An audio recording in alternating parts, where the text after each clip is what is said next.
ಸರ್ವ ಸುಗುಣ ಸಂಪನ್ನನು, ಸರ್ವೋನ್ನತ ಸ್ಥಳದಲ್ಲಿ ವಾಸ ಮಾಡುವಾತನೂ ಆಗಿರುವಂಥ ಶ್ರೀ ಯೇಸು ಕ್ರಿಸ್ತನ ಪವಿತ್ರವಾದ ನಾಮದಲ್ಲಿ ಎಲ್ಲ ವೀಕ್ಷಕರನ್ನು ಈ ಒಂದು ಕಾರ್ಯಕ್ರಮಕ್ಕೆ ಆಹ್ವಾನ ಮಾಡುವಂಥವನಾಗಿದ್ದೇನೆ.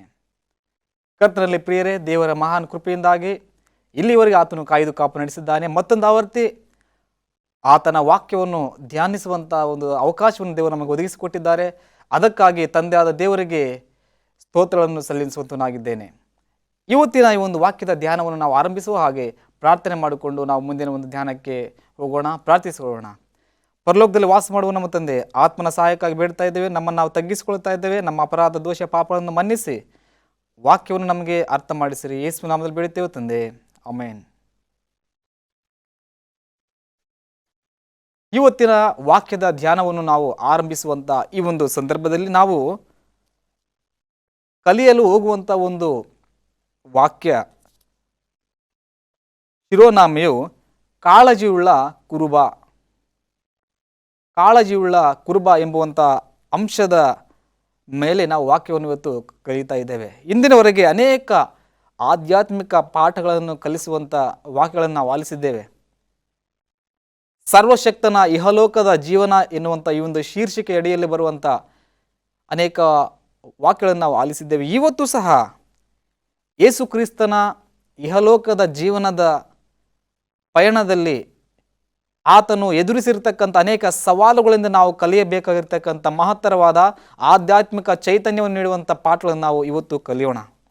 ಯೇಸು ಕ್ರಿಸ್ತನು ಈ ಒಂದು ಲೋಕದಲ್ಲಿ ಜೀವಿಸುವಂಥ ಆತನ ಜೀವಮಾನದ ಕಾಲದಲ್ಲಿ ತನ್ನ ಅನುಯಾಯಿಗಳಿಗೆ, ಆತನ ಮಾತುಗಳನ್ನು ಆಲಿಸಲು ಸಿದ್ಧರು ಮನಸ್ಸಿರತಕ್ಕಂಥ ಎಲ್ಲರಿಗಳಿಗೆ ಆತನು ಪ್ರಕೃತಿಯಲ್ಲಿ ಕಣ್ಣಿಗೆ ಕಾಣುವ ದೃಶ್ಯಗಳನ್ನು ತೋರಿಸುವುದರ ಮುಖಾಂತರ ಅವರಿಗೆ ಸೃಷ್ಟಿಕರ್ತನನ್ನು ಕುರಿತಾದಂಥ ಅರಿವನ್ನು ಆತನು ಮೂಡಿಸ್ತಾ ಇದ್ದನು. ಮತ್ತು ದೇವರು ಅವರನ್ನು ಎಷ್ಟು ಪ್ರೀತಿ ಮಾಡುತ್ತಿದ್ದಾರೆ ಎನ್ನುವಂಥದ್ದನ್ನು ಆತನು ಪ್ರಕೃತಿಯಲ್ಲಿರ್ತಕ್ಕಂಥ ಒಂದು ವಸ್ತುಗಳು ಅಥವಾ ಅವರ ದಿನನಿತ್ಯ ಬಳಕೆ ಮಾಡುವಂಥವುಗಳಿಂದ ಆತನು ಅವರು ತಂದೆಯಾದ ದೇವರ ಪ್ರೀತಿಯನ್ನು ಅರ್ಥ ಮಾಡಿಕೊಳ್ಳುವಂತೆ ಸಹಾಯ ಮಾಡ್ತಾ ಇದ್ನು. ಈ ಲೋಕದಲ್ಲಿರಬೇಕಾದರೆ ಆತನು ಕ್ರಿಸ್ತನು ತನ್ನನ್ನು ತಾನು ಕುರುಬನಿಗೆ ಹೋಲಿಸಿಕೊಳ್ತಾನೆ, ಕುರುಬ. ಮತ್ತು ತನ್ನ ಅನುಯಾಯಿಗಳನ್ನು, ಶಿಷ್ಯರನ್ನು ಕುರಿಗಳಿಗೆ ಹೋಲಿಸ್ತಾನೆ.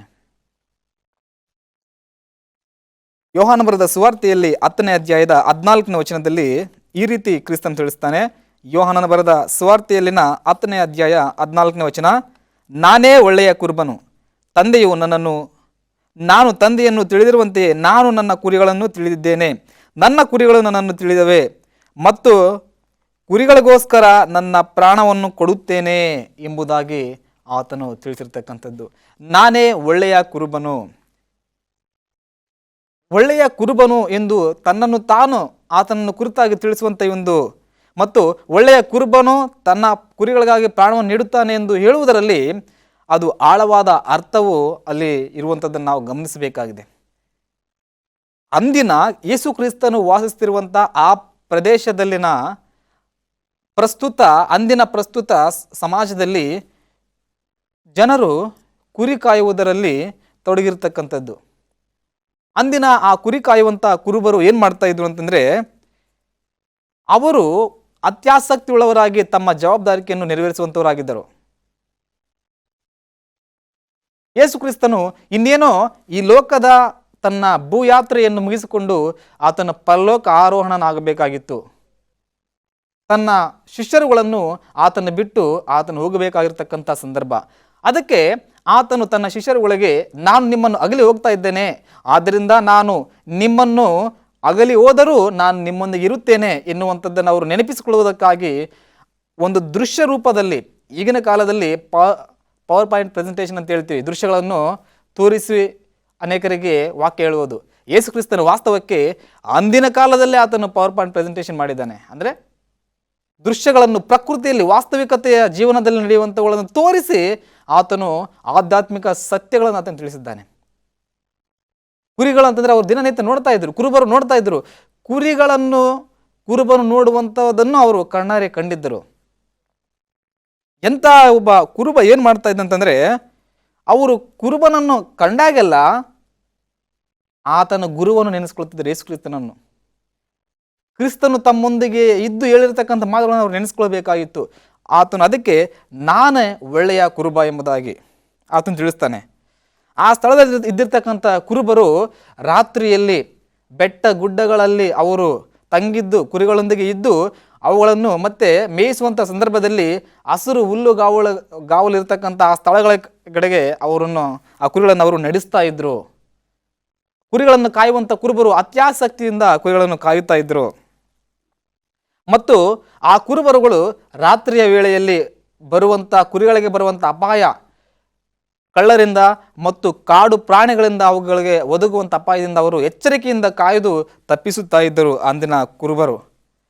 ಅಷ್ಟು ಮಾತ್ರವಲ್ಲದೆ ಗಾಯವಾಗಿರ್ತಕ್ಕಂಥ ನಿತ್ರಾಣವಾಗಿರ್ತಕ್ಕಂಥ ಕುರಿಗಳನ್ನು ಅವರು ಹೋಗಿ ಅವುಗಳಿಗೆ ವಾಸಿ ಮಾಡುವಂಥ ಔಷಧಿಗಳನ್ನು ಹಚ್ಚುವುದರ ಮುಖಾಂತರ ಅವುಗಳನ್ನು ಆರೈಕೆ ಮಾಡ್ತಾ ಇದ್ದರು ಅಂದಿನ ಕುರುಬರು.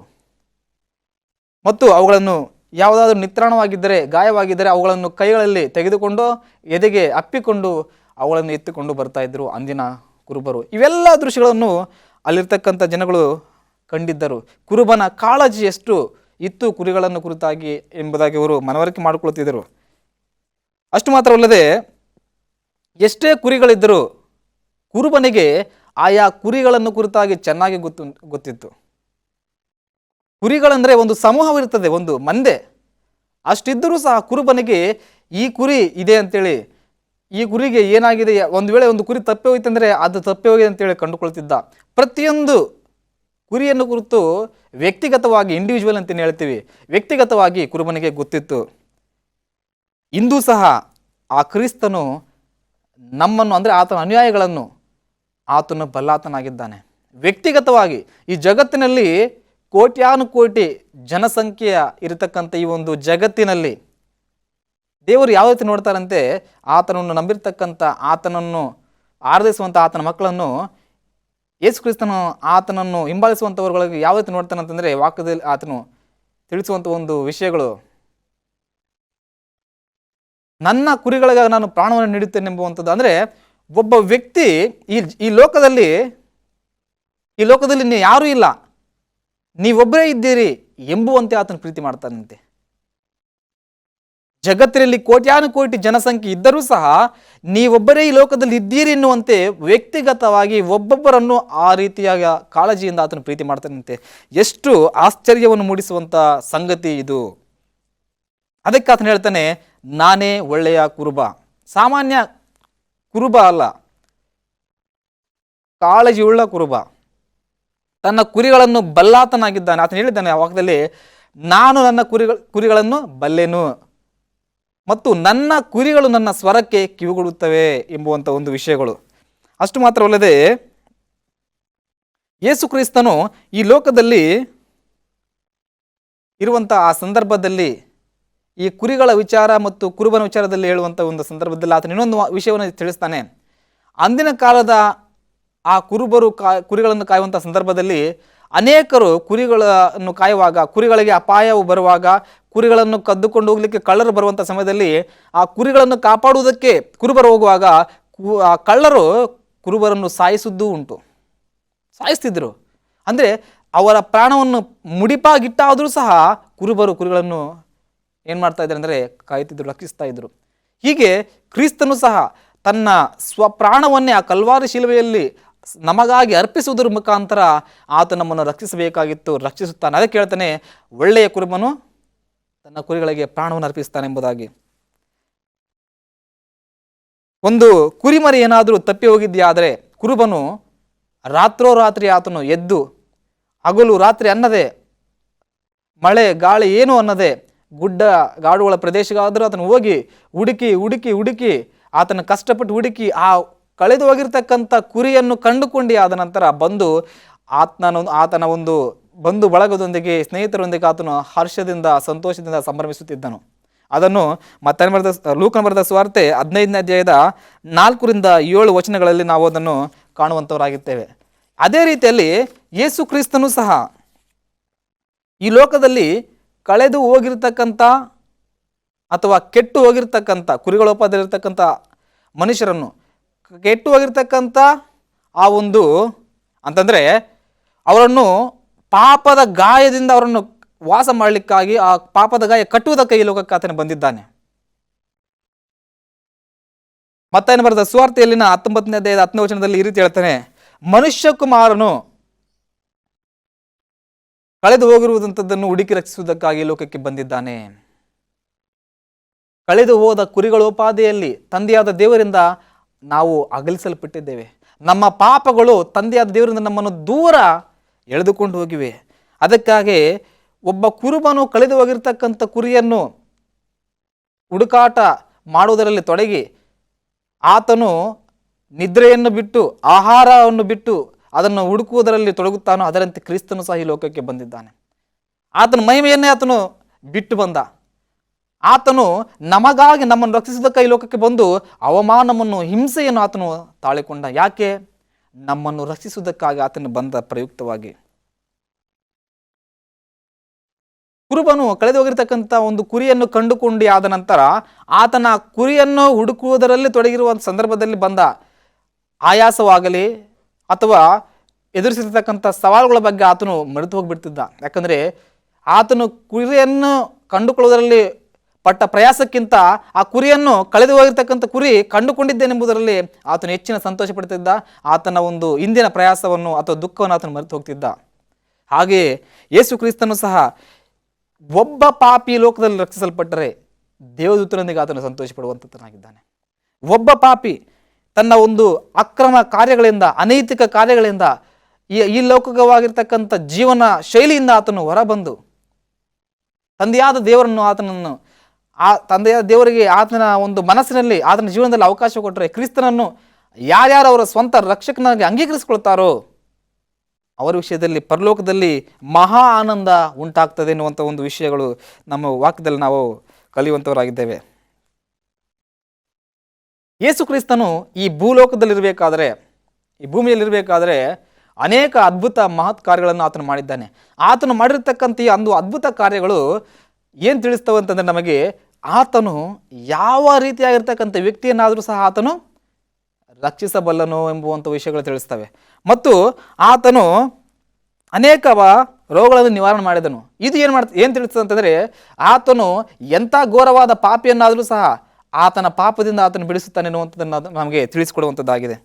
ಆದ್ದರಿಂದ ಯಾವ ಪಾಪ ಈ ಒಂದು ವಾಕ್ಯವನ್ನು ವೀಕ್ಷಿಸ್ತಿರುವಂಥ ನಿಮ್ಮನ್ನು ಪೀಡಿಸ್ತಾ ಇದೆ, ಯಾವ ಒಂದು ಅಪರಾಧ ಭಾವನೆ ನಿಮ್ಮನ್ನು ಕಾಡಿಸ್ತಾ ಇದೆ, ಒಂದು ವೇಳೆ ನೀವು ಅದರಿಂದ ನಾನು ಹೊರಗಡೆ ಬರಲಿಕ್ಕೆ ಸಾಧ್ಯವಿಲ್ಲ ಎಂದು ಕೊರಗುತ್ತಿದ್ದೀರೋ, ಅದು ನನ್ನನ್ನು ನಿದ್ದೆ ಮಾಡುವುದಕ್ಕೆ ಬಿಡುತ್ತಾ ಇಲ್ಲ ಎಂದು ದುಃಖಿಸ್ತಾ ಇದ್ದೀರೋ, ಆ ಕ್ರಿಸ್ತನು ಇಂದು ನಿಮ್ಮನ್ನು ಆ ಅಪರಾಧ ಮನೋಭಾವನೆಯಿಂದ ಹೊರತರಲು, ನಿಮ್ಮನ್ನು ಆ ಒಂದು ದುಃಖ ಒಂದು ಸಂದರ್ಭ ಅಥವಾ ಆ ಪರಿಸ್ಥಿತಿಯಿಂದ ಹೊರತರಲು ಆತನು ಸಿದ್ಧನಾಗಿದ್ದಾನೆ. ನೀವು ಆತನನ್ನು ಆಹ್ವಾನಿಸಲು, ಆತನ ಮಾತಿಗೆ ಹೂಗಡಲು ಸಿದ್ಧರಿದ್ದೀರೋ, ಆತನು ಖಂಡಿತ ನಿಮ್ಮನ್ನು ನಡೆಸುವಂಥದ್ದನಾಗಿದ್ದಾನೆ. ಯೇಸು ಕ್ರಿಸ್ತನು ಕುರುಡರಿಗೆ ಆತನ ಏನು ಮಾಡ್ತಾನೆ? ಕಣ್ಣು ಕೊಡ್ತಾನೆ. ಅಷ್ಟು ಮಾತ್ರವಲ್ಲದೆ ಆತನು ಮಾತೇ ಬರದಂಥವರಿಗೆ ಆತನು ಮಾತುಗಳನ್ನು ಕೊಡ್ತಾನೆ. ಮತ್ತು ನಡೆದಾಡಲು ಆಗದಿರುವಂಥ ವ್ಯಕ್ತಿಗಳಿಗೆ ಆತನು ಕಾಲುಗಳನ್ನು ಕೊಡುವಂಥನಾಗಿದ್ದಾನೆ. ಕಾಲು ನಡೆದಾಡುವಂತೆ ಶಕ್ತಿಯನ್ನು ಆತನು ಕೊಡುವಂಥನಾಗಿದ್ದಾನೆ. ಅಷ್ಟು ಮಾತ್ರವಲ್ಲದೆ ಈತನ ಕ್ರಿಸ್ತನ ಮಾತಿಗೆ ಈ ಲೋಕದಲ್ಲಿರಬೇಕಾದ್ರೆ ನೋಡಿ, ದೆವ್ವಗಳು ಸಹ ಆತನ ಒಂದು ಮಾತಿಗೆ ಅವು ಬಿಟ್ಟು ಹೋಗ್ತಾ ಇದ್ವಿ, ನಡುಗಿ ಹೋಗ್ತಾ ಇದ್ವಿ. ಅದನ್ನು ಲೂಕನ ಬರೆದ ಸುವಾರ್ತೆ 4ನೇ ಅಧ್ಯಾಯದ 36ನೇ ವಚನದಲ್ಲಿ ನಾವು ಅದನ್ನು ನೋಡುತ್ತೇವೆ. ದೆವ್ವಗಳು ಸಹ ಆತನ ಮಾತಿಗೆ ಹೆದರ್ತಾ ಇದ್ವು. ಎಂಥ ಆಶ್ಚರ್ಯಕರವಾಗಿರ್ತಕ್ಕಂಥ ಒಂದು ವಿಷಯ. ಪೇತ್ರನು ಯೇಸು ಕ್ರಿಸ್ತನ ಜೊತೆಯಲ್ಲಿ ತಿರುಗಾಡಿರ್ತಕ್ಕಂಥ ಆತನು ಒಮ್ಮೆ ಹಡಗಿನಲ್ಲಿ ಎಲ್ಲ ತನ್ನ ಗೆಳೆಯರೊಂದಿಗೆ ಅಥವಾ ಉಳಿದಂಥ ಶಿಷ್ಯರೊಂದಿಗೆ ಆತನು ಪ್ರಯಾಣ ಮಾಡ್ತಿರ್ತಾನೆ. ಯೇಸು ಕ್ರಿಸ್ತನು ಆ ಒಂದು ದೋಣಿಯಲ್ಲಿ ಆವಾಗ ಇರುವುದಿಲ್ಲ, ಮುಂದೆ ಇರ್ತಾನೆ. ಅವರು ಮುಂದಿರಬೇಕಾದ್ರೆ ಆ ಒಂದು ನೀರಿನ ಒಳಗಡೆ ಆತನು ಮುಳುಗುತ್ತಾ ಇರ್ತಾನೆ. ಯಾರು? ಪೇತ್ರನು. ನೀರಿನಲ್ಲಿ ಮುಳುಗುವಂಥ ಆ ಸಂದರ್ಭದಲ್ಲಿ ಯೇಸು ಕ್ರಿಸ್ತನನ್ನು ಆತನು ಕೂಗ್ತಾನೆ, ಗುರುವೇ ನನ್ನನ್ನು ರಕ್ಷಿಸು ಎಂಬುದಾಗಿ. ಆವಾಗ ಯೇಸು ಕ್ರಿಸ್ತನು ಆತನ ಕೈ ಹಿಡಿದು ಎಬ್ಬಿಸ್ತಾನೆ. ಅಲ್ಪ ವಿಶ್ವಾಸಿಯೇ, ನಂಬಿಕೆ ಇರಲಿ ಎಂಬುದಾಗಿ ಹೇಳ್ತಾನೆ. ಆ ಪೇತ್ರನು ಅಪಾಯದಲ್ಲಿ ಆತನು ಕೂಗಿಕೊಂಡನು, ಮುಳುಗುವ ಸಂದರ್ಭದಲ್ಲಿ ಆತನು ಕೂಗಿಕೊಂಡನು. ಯಾರ ಕೂಗನ್ನು ಸಹ ಆತನು ನಿರ್ಲಕ್ಷಿಸುವುದಿಲ್ಲ, ಕಡೆಗಣಿಸುವುದಿಲ್ಲ. ಇವತ್ತು ನಾವುಗಳು ಸಹ ಯಾವುದೇ ಪಾಪದ ಪರಿಸ್ಥಿತಿಯಲ್ಲಿ ಬಿದ್ದಿರುವುದೇ ಆಗಲಿ ಅಥವಾ ದುಃಖಕರವಾದಂಥ ಒಂದು ಹೀನಾಯವಾಗಿರ್ತಕ್ಕಂಥ ಜೀವನವನ್ನು ಅನುಭವಿಸ್ತಿರುವುದೇ ಆಗಲಿ, ಒಂದು ವೇಳೆ ಅದರಿಂದ ಹೊರಬರಬೇಕೆನ್ನುವಂಥ ಮನಸ್ಸು ನಿಮಗಿರುವುದಾದರೆ ಆ ಕ್ರಿಸ್ತನು ಆತನಿಗೆ ನನ್ನನ್ನು ಈ ಒಂದು ಪರಿಸ್ಥಿತಿಯಿಂದ ಹೊರತರಲು ಸಾಧ್ಯ ಎನ್ನುವಂಥ ನಂಬಿಕೆ ನಿಮಗಿರುವುದಾದರೆ ಖಂಡಿತ ಪೇತ್ರನನ್ನು ಮುಳುಗುವ ಆ ಸ್ಥಿತಿಯಿಂದ ಮೇಲಕ್ಕೆ ಎಬ್ಬಿಸಿದಂತೆ ನಮ್ಮನ್ನು ಸಹ ಆ ದುಃಖಕರವಾಗಿರ್ತಕ್ಕಂಥ ಪಾಪ ಅಂಧಕಾರದಿಂದ ತುಂಬಿರ್ತಕ್ಕಂಥ ಕೆಟ್ಟ ಜೀವನದಿಂದ ಹೊರತರಲಿಕ್ಕೆ ಆತನು ಸಿದ್ಧನಾಗಿದ್ದಾನೆ. ನೀವು ಆತನನ್ನು ಕೂಗುವಂಥ ಮನಸ್ಸುಳ್ಳವರಾಗಿ ಇದ್ದೀರಾ ಎನ್ನುವಂಥದ್ದನ್ನು ನೀವು ಒಂದು ಸಾರಿ ನಿಮ್ಮನ್ನು ನೀವೇ ಪ್ರಶ್ನೆ ಮಾಡಿಕೊಳ್ಳಬೇಕಾಗಿದೆ. ಅದು ಮಾತ್ರವಲ್ಲದೆ ಆತನು ಸತ್ತವರಿಗೆ ಜೀವವನ್ನು ಸಹ ನೀಡಿದ್ದಾನೆ. ಯಾಯರನ ಮಗಳಿಗೆ ಸುಮಾರು 12 ವರ್ಷ ವಯಸ್ಸು ಯಾಯರನ ಮಗಳನ್ನು ಆತನು ಎಬ್ಬಿಸ್ತಾನೆ ಮಾತಿನಿಂದ. ಮತ್ತು ಸತ್ತು ಹೋಗಿ 4 ದಿವಸಗಳಾಗಿರ್ತದೆ. ಲಾಜರನ ಸತ್ತು ಹೋಗಿ 4 ದಿವಸ ಅಂತಂದರೆ ಆ ಒಂದು ಶವ, ಹೆಣ ಅಂತ ಹೇಳ್ತೀವಿ, ಅದು ಕೊಳೆತು ಹೋಗಿರ್ತಕ್ಕಂಥ ಒಂದು ಪರಿಸ್ಥಿತಿಗೆ ಹಿಂತಿರುಗಿರ್ತದೆ. ಆದರೂ ಅಂಥ ಪರಿಸ್ಥಿತಿಯಲ್ಲಿಯೂ ಸಹ ಕ್ರಿಸ್ತನ ಒಂದೇ ಒಂದು ಮಾತು, ಲಾಜರನೇ ಎದ್ದು ಹೊರಗೆ ಬಾ ಎಂದು ಹೇಳಿದ ಆ ಮಾತು ಆ ಲಾಜರನ್ನು ಸತ್ತು 4 ದಿವಸವಾಗಿದ್ದು ಸಮಾಧಿ ಮಾಡಲ್ಪಟ್ಟಿತ್ತು. ಅಂಥ ಲಾಜರನು ಕ್ರಿಸ್ತನ ಮಾತನ್ನು ಆಲಿಸಿ ಆದ ನಂತರ ಆತನಿಗೆ ಹೋದಂಥ ಜೀವ ಮತ್ತೆ ಹಿಂತಿರುಗಿ ಬರ್ತದೆ, ಎದ್ದು ಹೊರಗಡೆ ಬರ್ತಾನೆ, ಸಮಾಧಿಯಿಂದ ಎದ್ದು ಹೊರಗಡೆ ಬರ್ತಾನೆ. ಎಂಥ ಮಹತ್ತರವಾಗಿರ್ತಕ್ಕಂಥ ಶಕ್ತಿ ಇದೆ ಆ ಕ್ರಿಸ್ತನ ಮಾತಿನಲ್ಲಿ. ಯೋಹಾನ ಬರೆದ ಸುವಾರ್ತೆ 11ನೇ ಅಧ್ಯಾಯದ 43ನೇ ವಚನದಲ್ಲಿ ನಾವು 43ರಿಂದ 44 ವಚನಗಳನ್ನು ನಾವು ನೋಡ್ತೇವೆ. ಅದೇ ರೀತಿಯಲ್ಲಿ 1ನೇ ಥೆಸಲೋನಿಕದವರಿಗೆ ಬರೆದ ಪತ್ರಿಕೆಯಲ್ಲಿ ನಾವು ಈ ಒಂದು ವಾಕ್ಯವನ್ನು ನಾವು ನೋಡ್ತೇವೆ. 1ನೇ ಥೆಸಲೋನಿಕದವರಿಗೆ ಬರೆದ ಪತ್ರಿಕೆಯಲ್ಲಿನ ಅಲ್ಲಿ 4ನೇ ಅಧ್ಯಾಯ, 1ನೇ ಥೆಸಲೋನಿಕದವರು ಬರೆದ ಪತ್ರಿಕೆ 4ನೇ ಅಧ್ಯಾಯದ 16ರಿಂದ 17 ವಚನಗಳಲ್ಲಿ ವಾಕ್ಯ ತಿಳಿಸ್ತದೆ. ಪ್ರಧಾನ ಶಬ್ದದೊಡನೆಯೂ ದೇವರ ತುತ್ತೂರಿಯೊಡನೆಯೂ ಆಕಾಶದಿಂದ ಇಳಿದು ಬರುವನು. ಆಗ ಕ್ರಿಸ್ತನಲ್ಲಿರುವ ಸತ್ತವರು ಮೊದಲು ಎದ್ದು ಬರುವರು. ಆಮೇಲೆ ಜೀವದಿಂದ ಇಳಿದಿರುವ ನಾವು ಅಂತರಿಕ್ಷದಲ್ಲಿ ಕರ್ತನನ್ನು ಎದುರುಗೊಳ್ಳುವುದಕ್ಕಾಗಿ ಅವರ ಸಂಗಡಲೇ ಮೇಘವಾಹನ ರೂಢರಾಗಿ ಪಕ್ಕನೆ ಒಯ್ಯಲ್ಪಡುವೆವು ಎಂಬುದಾಗಿ ವಾಕ್ಯ ತಿಳಿಸುವಂಥದ್ದಾಗಿದೆ. ಅಂದರೆ ಯೇಸು ಕ್ರಿಸ್ತನ 2ನೇ ಬರುಣದವರೆಗೆ ಅಥವಾ ಈ ಲೋಕದ ಯಾತ್ರೆಯನ್ನು ಅವರು ಮುಗಿಸ್ಕೊಂಡು ಹೋಗುವವರೆಗೆ ಯಾರು ನಿಷ್ಠುಳ್ಳವರಾಗಿರ್ತಾರೋ, ಕ್ರಿಸ್ತನಲ್ಲಿ ಇದ್ದು ಸತ್ತವರು ಸಹ ಅವರು ಧನ್ಯರಂತ ವಾಕ್ಯ ಹೇಳ್ತದೆ. ಯಾಕಂದರೆ 2ನೇ ಬರುಣದಲ್ಲಿ ಸಹ ಆತನು ಸತ್ತು ಸಮಾಧಿ ಮಾಡಲ್ಪಟ್ಟಂಥ ನೀತಿವಂತರನ್ನು ಆತನು ಎದ್ದೇಳಿ ಎಂಬುದಾಗಿ ಆತನು ಕರೆಯುವಾಗ ಲಾಜರನು ಸಮಾಧಿಯಿಂದ ಎದ್ದು ಬಂದಂತೆ ನೀತಿವಂತರು ಸಹ ಎದ್ದು ಬರುವಂಥವರಾಗಿದ್ದಾರೆ. ಆ ನೀತಿವಂತರ ಪುನರುತ್ಥಾನದಲ್ಲಿ ನಾನು ಇರಬೇಕೆಂಬುವಂಥ ಒಂದು ಬಯಕೆ ನಿಮ್ಮದಾಗಿರುವುದಾದರೆ ಇಹಲೋಕದಲ್ಲಿನ ನಮ್ಮ ಈ ಒಂದು ಅಲ್ಪಾಯುಷ್ ಕಾಲದಲ್ಲಿ ಆತನಿಗೆ ನಿಷ್ಠೆಯುಳ್ಳಂಥವರಾಗಿ ಜೀವಿಸುವ ಮನಸ್ಸು ಮಾಡುವುದು ಬಹಳ ಪ್ರಾಮುಖ್ಯ. ಅಂತ ನಿಷ್ಠುಳ್ಳವರಂತಾಗಿರಬೇಕಾದರೆ ಖಂಡಿತ ಆತ ನಮ್ಮನ್ನು ನಡೆಸುವಂತಾತನಾಗಿದ್ದಾನೆ ನಿತ್ಯ ಲೋಕಕ್ಕೆ ಎನ್ನುವಂಥದ್ದನ್ನು ನಾವು ಮರೆಯಬಾರ್ದು. ಈ ಲೋಕದಲ್ಲಿ ಆತನು ಮಾಡಿರ್ತಕ್ಕಂಥ ಅದ್ಭುತವಾಗಿರ್ತಕ್ಕಂಥ ಮಾತ್ರಕರವಾಗಿರ್ತಕ್ಕಂಥ ಆ ಸೇವೆ ಅದು ಅಮೋಘ ಆಶ್ಚರ್ಯವನ್ನು ಮೂಡಿಸುವಂಥ ಒಂದು ಸೇವೆಯಾಗಿದೆ. ಈ ಸೇವೆಯನ್ನು ಕುರಿತಾಗಿ, ಕ್ರಿಸ್ತನನ್ನು ಕುರಿತಾಗಿ ಆತನು ಯಾರೋ ಸ್ನಾನಿಕನಾದ ಯೋಹಾನನಿಗೆ ಅನುಮಾನ ಬರುತ್ತದೆ. ಆವಾಗ ಶಿಷ್ಯರನ್ನು ಕಳಿಸಿಕೊಡ್ತಾನೆ. ಆವಾಗ ಸ್ನಾನಿಕನಾದ ಯೋಹಾನನು ಆತನ ಸೆರೆಮನೆಯಲ್ಲಿರ್ತಾನೆ. ಆವಾಗ ಬರಬೇಕಾದವನು ನೀನೋ ಅಥವಾ ನಾವು ಮತ್ತಿನ್ನ ಯಾರನ್ನಾದರೂ ಎದುರು ನೋಡಬೇಕೆಂಬುದಾಗಿ ಆತನು ಕೇಳ್ತಾನೆ. ಯಾಕಂದರೆ ಆ ಸಮಯದಲ್ಲಿ ಆತ ಸೆರೆಮನೆಯಲ್ಲಿದ್ದಾಗ ಇನ್ನೂ ಆತನಿಗೆ ಸ್ವಲ್ಪ ಒಂದು ರೀತಿಯಾದ ಸಂಶಯ ಇರ್ತದೆ. ಆವಾಗ ಮತ್ತಾಯನ ಬರೆದ ಸುವಾರ್ತೆ 11ನೇ ಅಧ್ಯಾಯದ 3ರಿಂದ 4 ವಚನಗಳಲ್ಲಿ ನಾವು ನೋಡ್ತೇವೆ. ಈ ಒಂದು ನನ್ನ ವಿಷಯದಲ್ಲಿ ಸಂಶಯ ಪಡೆದವನೇ ಧನ್ಯನೆಂಬುದಾಗಿ ಅಲ್ಲಿ ಯೇಸು ಕ್ರಿಸ್ತನು ತಿಳಿಸುವಂಥವನಾಗಿದ್ದಾನೆ. ಯಾರಿಗೆ? ಸ್ನಾನಿಕನಾದ ಯೋಹಾನನ್ನು ಕಳಿಸಿಕೊಟ್ಟಿರ್ತಕ್ಕಂಥ ಶಿಷ್ಯರುಗಳಿಗೆ. ನನ್ನ ವಿಷಯದಲ್ಲಿ ಸಂಶಯ ಪಡೆದವನೇ ಧನ್ಯನು. ಆತನು ಇಷ್ಟು ಅದ್ಭುತಗಳನ್ನು ಮಾಡಿದ್ದಾನೆ. ಕುರುಡರಿಗೆ ಕಣ್ಣು ಬರ್ತಾ ಇದೆ, ಬಾಯಿಲ್ಲದವರು ಮೂಕವರು ಮಾತಾಡ್ತಾ ಇದ್ದಾರೆ, ಕಾಲಿಲ್ಲದವರು ನಡೆದಾಡ್ತಿದ್ದಾರೆ, ಸತ್ತವರು ಎಬ್ಬಿಸಲ್ಪಡ್ತಾ ಇದ್ದಾರೆ. ಅಂದರೆ ಈ ಕಾರ್ಯಗಳನ್ನು ನೋಡಿ ಆದರೂ ನೀವು ನಂಬುವುದಿಲ್ಲವೇ ಎಂಬುದಾಗಿ ಆತನು ಹೇಳ್ತಾನೆ.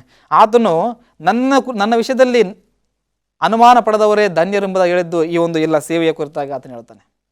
ಇದನ್ನು ನೋಡಿ ನೀವು ನೋಡಿ ಆದರೂ ನಂಬುವುದಿಲ್ಲ ಅಂತಂದರೆ ನೀವು ಅಪನಂಬಿಕಸ್ಥರಾಗಿದ್ದೀರಿ ಎನ್ನುವಂಥದ್ದು.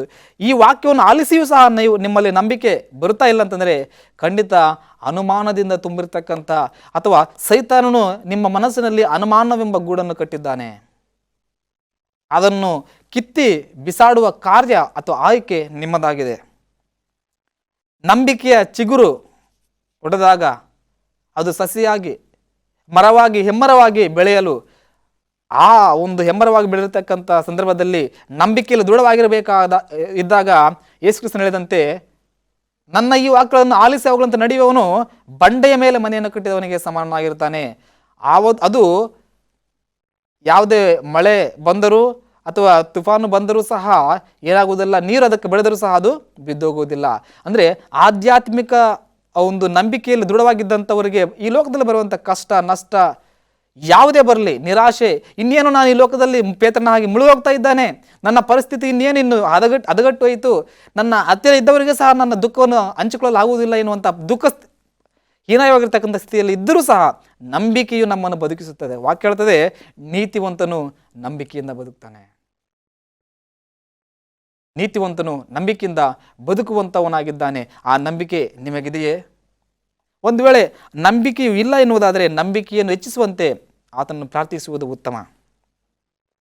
3.5 ವರ್ಷಗಳ ಆತನ ಆ ಸೇವೆಯಲ್ಲಿ ಇನ್ನೇನೋ ಆ ಸೇವೆಯ ಅಂತ್ಯದಲ್ಲಿ ಆತನು ಶಿಲುಬೆಗೆ ಏರಿಸಲ್ಪಡಬೇಕಾಗಿರುತ್ತದೆ.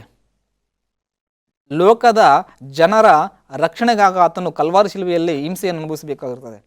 ಅದನ್ನೇ ಕುರಿತು ಯೇಸು ಕ್ರಿಸ್ತನು ಹೇಳಿದ್ದು ಯೋಹಾನ ಬರೆದ ಸುವಾರ್ತೆ 10ನೇ ಅಧ್ಯಾಯದ 11ನೇ ವಚನದಲ್ಲಿ, ಒಳ್ಳೆಯ ಕುರುಬನು ಕುರಿಗಳಿಗಾಗಿ ಪ್ರಾಣ ನೀಡುವನು.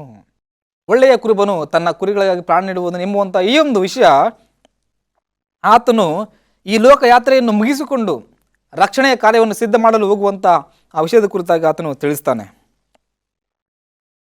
ಕುರುಬನು ಕುರಿಗಳಿಗಾಗಿ ಪ್ರಾಣವನ್ನು ನೀಡುವನು ಎಂಬುವಂಥ ಒಂದು ವಿಷಯ ಆತನ ಜೀವಮಾನದಲ್ಲಿ ಆತನು ನುಡಿದಂತೆ ಆತನು ನೆರವೇರಿಸಿದನು. ಈ ಮಾತು ಆ ಕಲ್ವಾರಿ ಶಿಲುಬೆಯಲ್ಲಿ ಆತನು ತನ್ನ ಪ್ರಾಣವನ್ನು ನೀಡುವ ಸಂದರ್ಭದಲ್ಲಿ ಅದನ್ನು ನೆರವೇರಿಸಿದನೆನ್ನುವಂಥದ್ದನ್ನು ನಾವು ಮನಗಾಣಬೇಕು. ಕ್ರಿಸ್ತನು ನುಡಿದಂತೆ ನಡೆದಿರತಕ್ಕಂಥ ಆತನ ಮಾತಿಗೂ ಮತ್ತು ಆತನ ವ್ಯಕ್ತಿಗತವಾಗಿರ್ತಕ್ಕಂಥ ಜೀವಿತಕ್ಕೂ ನಾವು ಹೋಲಿಸಿ ನೋಡಿದರೆ ಅದರಲ್ಲಿ ಯಾವುದೇ ರೀತಿಯಾಗಿರ್ತಕ್ಕಂಥ ವ್ಯತ್ಯಾಸ ಕಾಣಿಸುವುದಿಲ್ಲ. ಯೆಶಾಯನ ಪ್ರವಾದನೆ ಗ್ರಂಥ 53ನೇ ಅಧ್ಯಾಯದ 4ರಿಂದ 6 ವಚನಗಳಲ್ಲಿ ಈ ರೀತಿ ವಾಕ್ಯ ತಿಳಿಸುತ್ತದೆ. ನಿಜವಾಗಿಯೂ ನಮ್ಮ ಸಂಕಷ್ಟಗಳನ್ನು ಅನುಭವಿಸಿದನು, ಅವನು ಹೊತ್ತ ಹೊರೆಯು ನಮ್ಮ ಸಂಕಟವೇ. ನಾವಾದರೂ ಅವನು ದೇವರಿಂದ ಬಾಧಿತನು, ಪೆಟ್ಟು ತಿಂದವನು, ಕುಗ್ಗಿಸಲ್ಪಟ್ಟವನು ಎಂದು ಭಾವಿಸಿಕೊಂಡೆವು. ನಮ್ಮ ದ್ರೋಹಗಳ ದೆಸೆಯಿಂದ ಅವನಿಗೆ ಗಾಯವಾಯಿತು, ನಮ್ಮ ಅಪರಾಧಗಳ ನಿಮಿತ್ತ ಅವನು ಜಜ್ಜಲ್ಪಟ್ಟನು. ನಮಗೆ ಸೂಕ್ಷ್ಮವನ್ನು ಉಂಟು ಮಾಡುವ ದಂಡನೆಯನ್ನು ಅವನು ಅನುಭವಿಸಿದನು. ಅವನ ಬಾಸುಂಡೆಗಳಿಂದ ನಮಗೆ ಗುಣವಾಯಿತು. ನಾವೆಲ್ಲರೂ ಕುರಿಗಳಂತೆ ದಾರಿ ತಪ್ಪಿ ತೊಳಲುತ್ತಿದ್ದೆವು ಎಂಬುದಾಗಿ. ಕುರಿಗಳೋಪಾದಿಯಲ್ಲಿ ದಾರಿ ಕಾಣದೆ ತೊಳಲುತ್ತಿದ್ದಂಥ ನಮಗೆ ಆತನು ದಾರಿದೀಪವಾಗಿ ಬಂದನು. ದಿಕ್ಕು ದೆಸೆಯಿಲ್ಲದೆ ಅಲೆದಾಡುತ್ತಿರುವಂಥ ನಮಗಾಗಿ, ನಿರಾಶೆಯಲ್ಲಿ ಮುಳುಗಿರ್ತಕ್ಕಂಥ ನಮಗಾಗಿ ರಕ್ಷಕನಾಗಿ ಆತನ ಲೋಕಕ್ಕೆ ಬಂದಿದ್ದಾನೆ. ಆತನು ಒಳ್ಳೆಯ ಕುರುಬ. ಒಳ್ಳೆಯ ಕುರುಬ, ಕುರುಬನು ಮಾತ್ರವಲ್ಲ, ಅನೇಕರು ಕುರುಬನೆಂದು ಹೆಸರು ಪಡೆದುಕೊಂಡವರಾಗಿ ಕುರುಬರ ಕರ್ತವ್ಯವನ್ನು ನಿರ್ಲಕ್ಷಿಸುವಂಥವರಾಗಿದ್ದಾರೆ. ಆದರೆ ಈತನು ಸಾಮಾನ್ಯ ಕುರುಬನಾಗಿಲ್ಲ, ಕಾಳಜಿಯುಳ್ಳ ಕುರುಬನಾಗಿದ್ದಾನೆ. ತನ್ನ ಕುರಿಗಳನ್ನು ಬಲ್ಲಂತಾತನಾಗಿದ್ದಾನೆ. ನೀವು ನಂಬಿರ್ತಕ್ಕಂಥ ಆ ಕ್ರಿಸ್ತನನ್ನು ಬಲ್ಲಿರೋ? ಆ ಕ್ರಿಸ್ತನನ್ನು ಅರಿತುಕೊಂಡು ಆತನ ಮನಸ್ಸನ್ನು ಅರಿತುಕೊಂಡು ಆತನ ಹೆಜ್ಜೆ ಜಂಡಲ್ಲಿ ನಡೆಯುವಂತೆ ಮನಸ್ಸು ದೃಢ ಮಾಡುವ ಆ ಒಂದು ದೃಢತೆ ನಿಮಗೆ ದೇವರು ದಯಪಾಲಿಸಲಿ. ಆಮೇಲೆ ಪ್ರಾರ್ಥಿಸಿಕೊಳ್ಳೋಣ. ಪರಲೋಕದ ತಂದೆ, ಕ್ರಿಸ್ತನ ವಾಕ್ಯಾನುಸಾರವಾಗಿ ಜೀವಿಸುವ ಶಕ್ತಿ ಬಲ ನಮ್ಮೆಲ್ಲರಿಗೂ ಒದಗಿಸಿಕೊಡ್ರಿ. ಕ್ರಿಸ್ತನ ನಾಮದಲ್ಲಿ ಬೇಡುತ್ತೇವೆ ತಂದೆಯೇ, ಆಮೇನ್.